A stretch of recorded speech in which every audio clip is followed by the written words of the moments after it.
اعوذ باللہ من الشیطان الرجیم بسم اللہ الرحمن الرحیم۔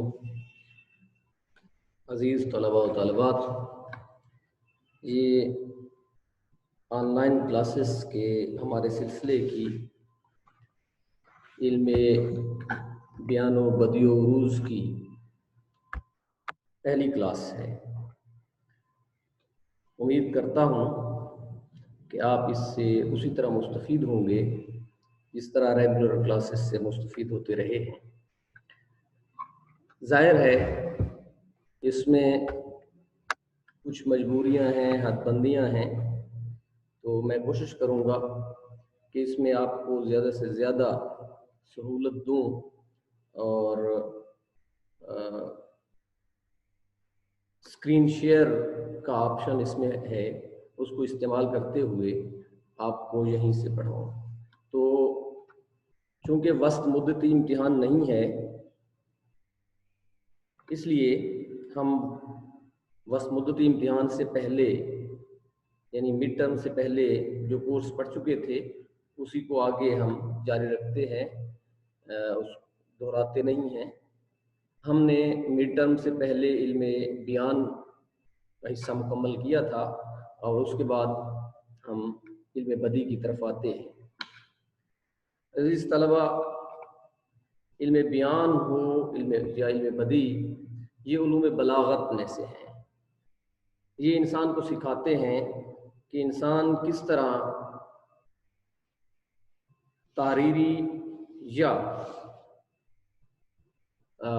تحریر میں یا خطابت میں اپنی گفتگو کو مؤثر بنا سکتا ہے۔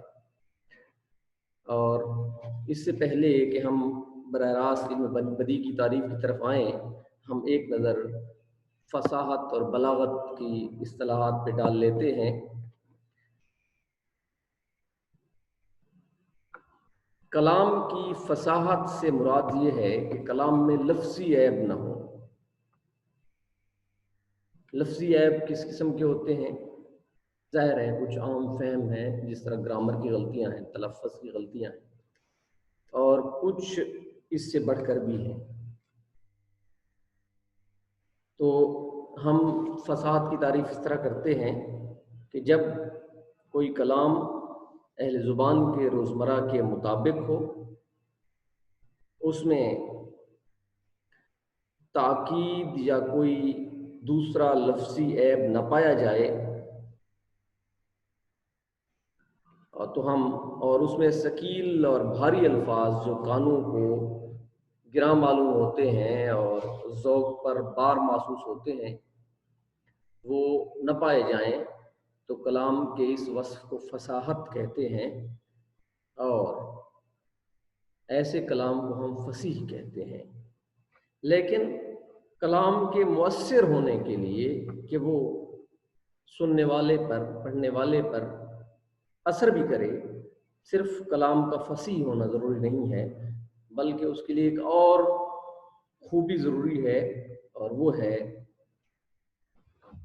بلیغ ہونا۔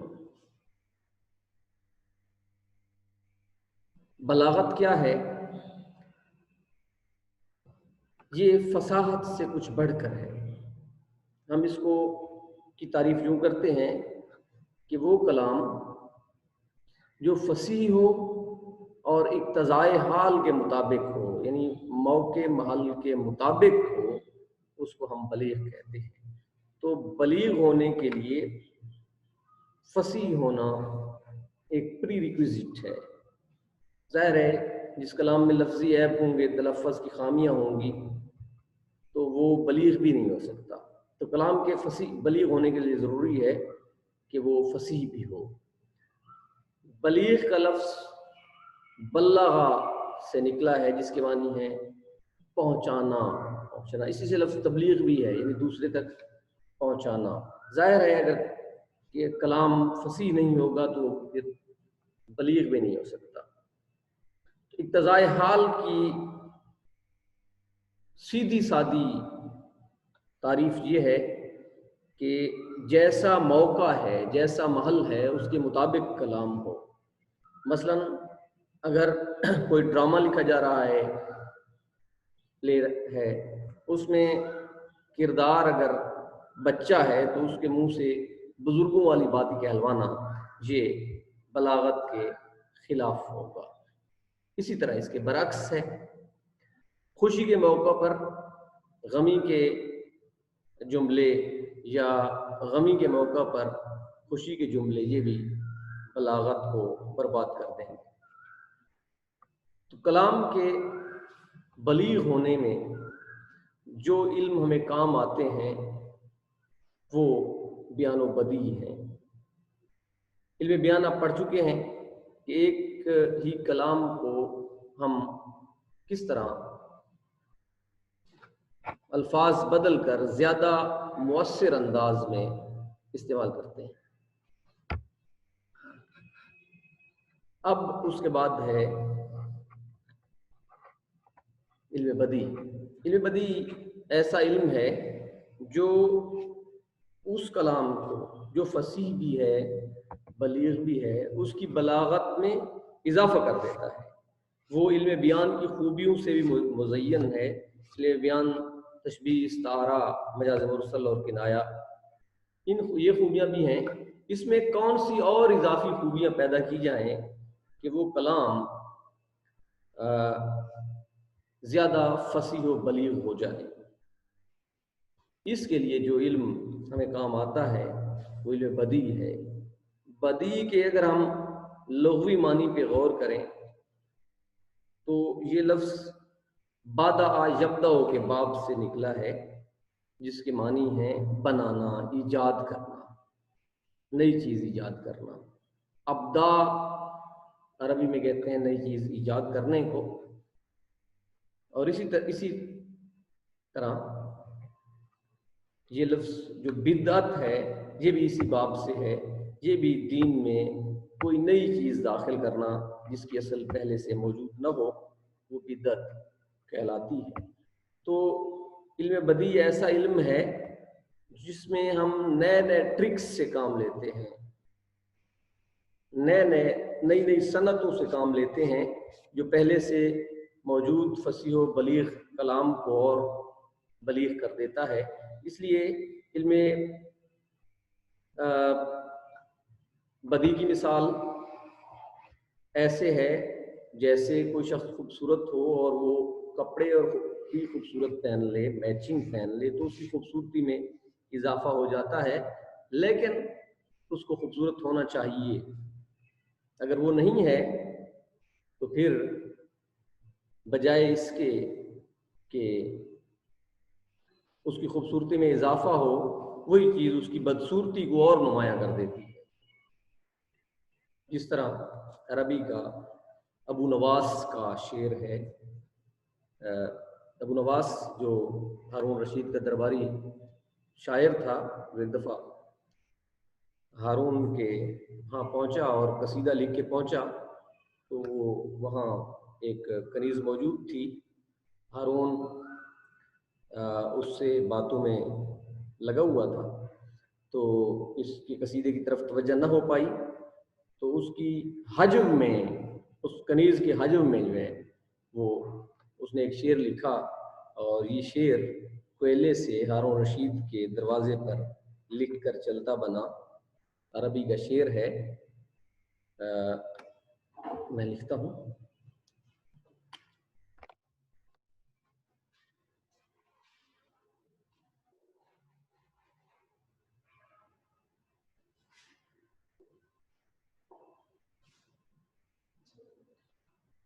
سن لیں۔ لقد زا شیری علی بابکم، میرا شعر تمہارے دروازے پر پہنچ کر ایسے ظاہر ہو گیا، کما زا عقد علی خالصہ، جس طرح خالصہ جو کنیز کا نام تھا اس کے گلے میں موتیوں کا ہار ظاہر ہو گیا۔ تو اس ساری بحث کا مطلب یہ ہے کہ علم بدیع بھی تب کام آئے گا جب کلام پہلے سے فصیح ہو اور اس میں علم بیان کی خوبیاں بھی پائی جائیں یا نہ پائی جائیں، لیکن فصاحت کے درجے سے ساقط نہ ہو، ورنہ علم بدیع کی جو صنعتیں ہیں وہ اس کی بدصورتی کو اور نمایاں کر دیں گی۔ تو وہ کلام جو فصیح ہو اور بلیغ بھی ہو، علم بدیع کی مختلف صنعتوں سے اس کے حسن میں اضافہ کیا جا سکتا ہے۔ صنعت کے یہ جو جن چیزوں سے ہم کام لیتے ہیں علم بدیع میں، وہ صنعتیں کہلاتی ہیں۔ صنعت کے لفظی معنی ہے بنانا، اور اس کی جمع ہے صنائع۔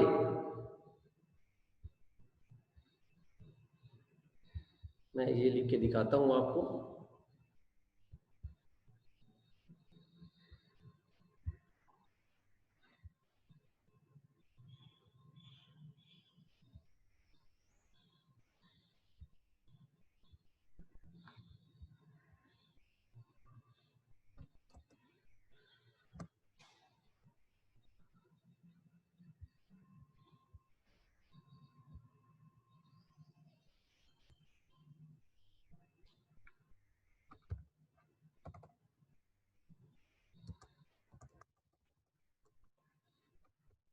صنعت، صنعت کے معنی ہیں بنانا، ایجاد کرنا، اور اس کی جمع ہے صنائع، یعنی صنعتیں، عربی جمع ہے اس کی۔ صنعتیں دو قسم کی ہیں علم بدیع میں، چونکہ خوبیاں کلام دو چیزوں پہ مشتمل ہوتا ہے، ایک الفاظ اور ایک ان کے معانی۔ معانی یعنی وہ مفہوم جو ذہن میں موجود ہے، اور الفاظ اس مفہوم کو لفظی لباس عطا کرتے ہیں۔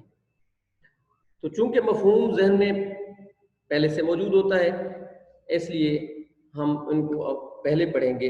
ایسی صنعتیں جن کا تعلق معنوں سے ہو، وہ کہتے ہیں، ان کو کہتے ہیں لفظی صنعتیں، لفظوں سے ہو، لفظی صنعتیں ہیں، یا صنائع لفظی۔ اور وہ صنعتیں جن کا تعلق معنی سے ہو، ان کو کہتے ہیں معنوی صنعتیں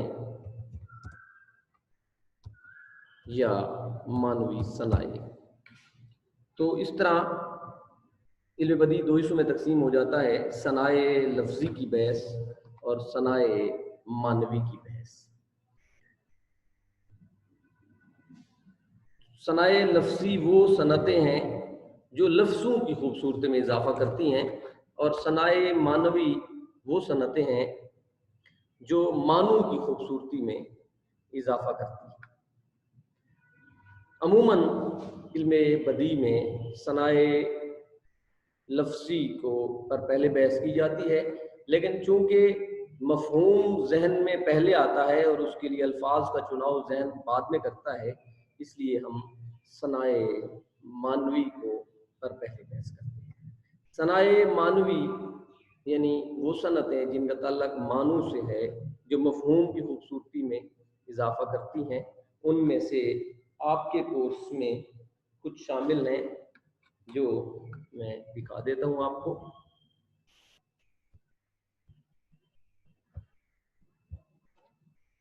آپ کے کورس میں کل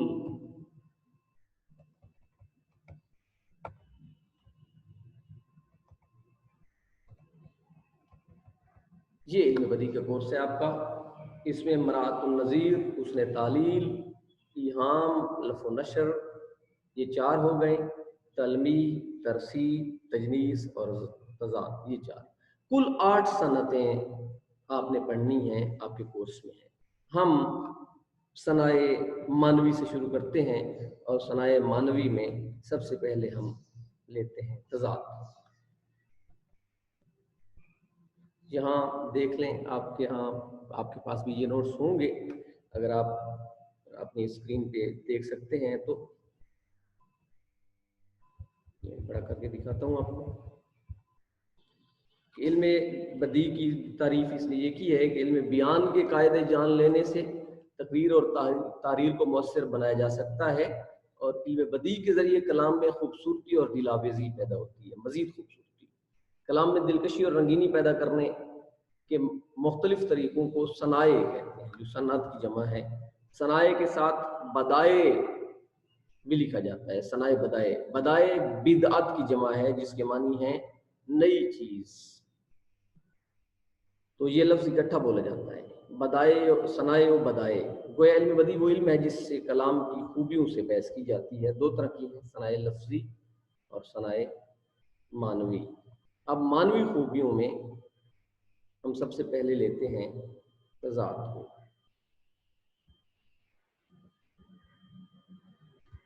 تضاد یا طباق یا مطابقت، جب کلام میں دو ایسے لفظ لائے جائیں جو معنی کے لحاظ سے ایک دوسرے کی ضد ہوں، ایک دوسرے کے الٹ ہوں، جن کے معنی الٹ ہوں، وہ کیا کہلاتے ہیں؟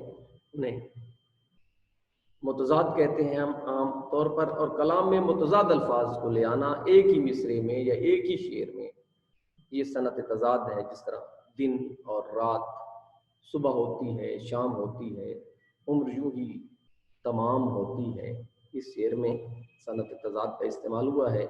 یا جس طرح اس نے شعر دیا ہے، یہاں کے سفید و سیاہ میں ہم کو دخل جو ہے سو اتنا ہے، رات کو رو رو صبح کیا اور دن کو جوں توں شام کیا۔ یہ اس میں سفید و سیاہ میں معنوی تضاد ہے۔ سفید سفید جس کو ہم اردو میں کہتے ہیں، فارسی میں سفید کہتے ہیں۔ رات اور دن، صبح اور شام، سفید اور سیاہ، تین دفعہ صنعت تضاد اس ایک شعر میں استعمال ہوئی ہے۔